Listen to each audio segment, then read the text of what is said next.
আমি তো বলবো তারা ভোট দুর্নীতি করে ওই যে বিরোধী দলের পট্টাতে গেছে সেখানেও গেছে। তাদের বালিশ লাগবে, তাদের সুন্দর গাড়ি লাগবে, তাদের ফ্ল্যাট লাগবে, তাদের ওয়াশিং মেশিন লাগবে। আমাদের প্রধানমন্ত্রী কে ময়লা ফালাইছে তাই দেখতে চলে যাচ্ছে। এখন নিজেই নিজেকে ভিআইপি বলে না, উনি কিন্তু এখন প্রয়োজনে নিজে ময়লা উঠাচ্ছে। তিনি প্রত্যেকটা রাস্তাঘাটে চলে যাচ্ছে। প্রধানমন্ত্রীর চাইতে আর বড় ভিআইপিটা কে আছে, এটা তো আমার প্রশ্ন। বাংলাদেশের প্রধানমন্ত্রীর চাইতে ওই সচিবালয়ের ভেতরে বসে এর মতো আর কে ভিআইপি আছে, যার আসলে বলা উচিত যে আমি তো ভিআইপি, তার খবর নাই। আর সূর্যের চেয়ে বালি গরম, আমাকে সেখানে বসতে দেওয়া হয়নি, আমাকে টেনে হেঁচড়ে সেখান থেকে নিয়ে যাওয়া হয়েছে এবং বলেছে যে এই ফুটপাতটা নাকি ভিআইপিদের ফুটপাত।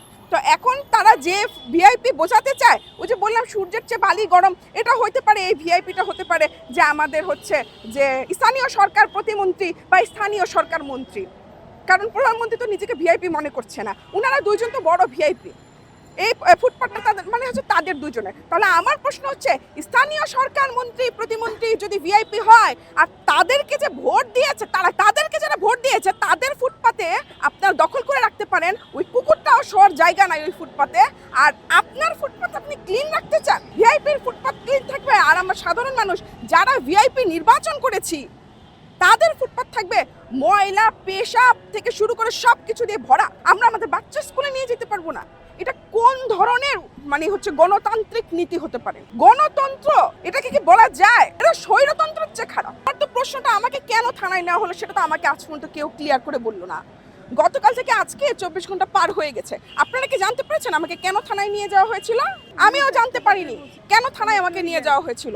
থানায় নিয়ে যাওয়া হয়েছে, তারপরে আমি অনেক অনুরোধ করেছি যে আমার বাচ্চা দুইটা বাসায় আছে, দেখেন আমার দুইটার মধ্যে বাসায় ফেরার কথা, আমি যার কাছে বাবুদের রেখে আসছি সে 2টা পর্যন্ত বাসায় থাকবে, এরপর আবার তিনি থাকবেন না। তারপরও তারা আমাকে ছাড়ে নাই। আমাকে সেই হচ্ছে 5:30 পৌনে 6টা পর্যন্ত প্রায় 4 ঘন্টা থানার ভিতর রেখে দেওয়া হয়েছিল। না আমি কেন ওখানে দাঁড়িয়েছি এই ধরনের কিছু প্রশ্ন করেছেন।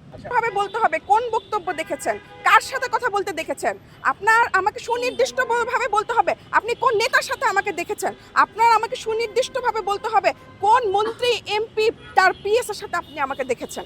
এটা আমাকে বলতে হবে, তারপর আমি আপনাকে উত্তর দিব। প্রমাণিত হয় যখন কমিটিতে ছিলাম। আপনি আমাকে বলেন আমি কোন আপনি বলেছেন আমার সম্পর্কে অভিযোগ এসেছে, তাহলে অভিযোগে তো একটা সুনির্দিষ্ট একটা নাম আছে যে আমি ওখানে ছিলাম। হ্যাঁ আমি তো অমুক জায়গায় ছিলাম, এটা তো আমাকে বলতে হবে যে আমি কোথায় ছিলাম। আমাকে কোথায় ছিলাম সেটা দেখিয়ে যেদিন আমাকে বলতে পারবেন সেদিন আমি আপনার প্রশ্নের জবাব দিব। রাস্তা চাইতে যাব তখন আপনারা আমাকে ট্যাগ দিবেন। কালকে এক ভদ্রলোক আমাকে ফোন দিয়েছেন, কথাটা আমার বলা উচিত হয়নি, তারপরে বলছি। তিনি নাকি জামাতের কোন নেতা। জামায়াত সম্পর্কে আমি রাস্তায় কি বলেছিলাম কালকে, যেটা আমার বলা উচিত হয়নি। তাকে আমি বললাম যে আপনি আমাকে এভাবে কেন বলছেন। তিনি বলল যে না আপনি তো জামায়াত সম্পর্কে উল্টাপাল্টা কথা বলতে পারেন না। তো জামায়াত কোন কি যে আমি বলতে পারবো না? কোন কি তারা আমি যে বলতে পারবো না? এই প্রশ্নটার উত্তরটা আমি কাকে যেয়ে জিজ্ঞেস করবো? কারণ যাদের সংসদে যাওয়ার পরে একদিনও মুখ দিয়ে বের হয় না যে অটোরিকশা রাস্তায় জ্যাম ঘটাচ্ছে, আপনারা আমাদের জনগণের নিরাপত্তার কোনো সুনির্দিষ্ট ব্যবস্থা করতেছেন না, এই শব্দ বলার যাদের যোগ্যতা নাই তারাটা কোন কি, এটা তো আমার প্রশ্ন। আমি তো বলবো তারা ভোট দুর্নীতি করে ওই যে বিরোধী দলের পট্টাতে গেছে সেখানেও গেছে। কারণ তারা সংসদে যাওয়ার পরে তাদের যে টপিকগুলো ছিল আপনারা সবাই দেখেছেন, তাদের বালিশ লাগবে, তাদের সুন্দর গাড়ি লাগবে, তাদের ফ্ল্যাট লাগবে, তাদের ওয়াশিং মেশিন লাগবে, তাদের মাইক্রোওয়েভ ওভেন লাগবে। তাদেরকে কখনো শুনেছেন যে জনগণের একটা নিরাপদ রাস্তা লাগবে, যে রাস্তাটাতে 2 দিন আগেও মানুষ চলেছে সেটা এখন নাই, আপনারা পরিষ্কার করে দেন। যদি আমি শফিক সাহেবকে একটু মিমিক্রি করি তাহলে জিনিসটা এমন হয় যে দেখেন মাননীয় স্পিকার, আমি খুব সহজ সরল মানুষ, কিন্তু আমি একটা কথা তো বুঝি যে রাস্তাটা তো খালি করে দেওয়া উচিত। বলেন মানুষের রাস্তা, উনি তো এই স্টাইলে কথা বলে তাই না? তো মিমিক্রি করলে এরকম একটা মিমিক্রি আমার করা উচিত না। তো তাকে কি বলবো, সে তো আগেই মঞ্চে বেহুশ হওয়া, তাকে কি বলবো? তাকে তো বলার কিছু নাই। সে যদি ওই সংসদে গিয়ে একটা ভালো একটা শক্তিশালী বিরোধী দলীয় নেতা হইতো তো তার মুখ দিয়ে তো 2টা ভালো কথা বের হইতো।